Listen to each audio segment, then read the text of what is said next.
Welcome back. Continuing the news. In this evening's health report, Shamela Pullen looks at the influenza virus.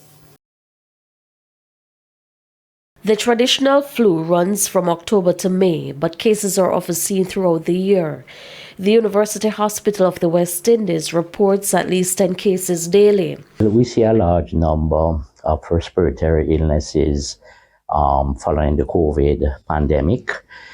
And these illnesses include influenza, respiratory syncytial viruses in particular. Now, influenza is a viral infection of a virus of the same name, and this infection spreads to persons in contact, either by someone sneezing, coughing, and even poor hand washing. Children, the elderly, pregnant women, and individuals with chronic health conditions are most at risk for complications. Influenza can actually be fatal.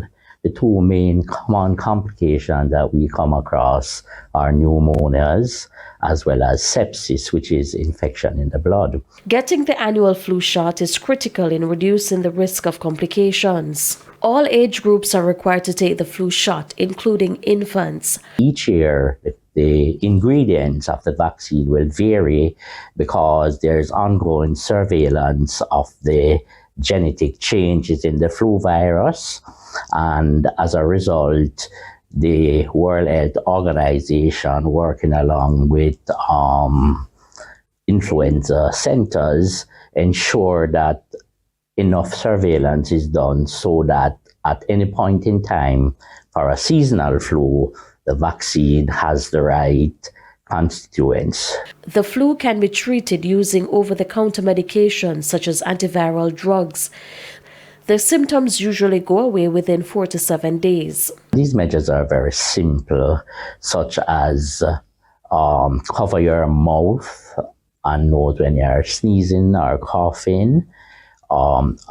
Pay close attention to hand washing, as well as using alcohol-based sanitizer as an alternative. If you think you have the flu, it's better to stay home, and resting is important. A good night rest will energize your immune system. Individuals with the flu are being advised to drink lots of fluids, and if you're going in public spaces, wear a mask. With your health report, I'm Shamela Pullen, wishing you good health.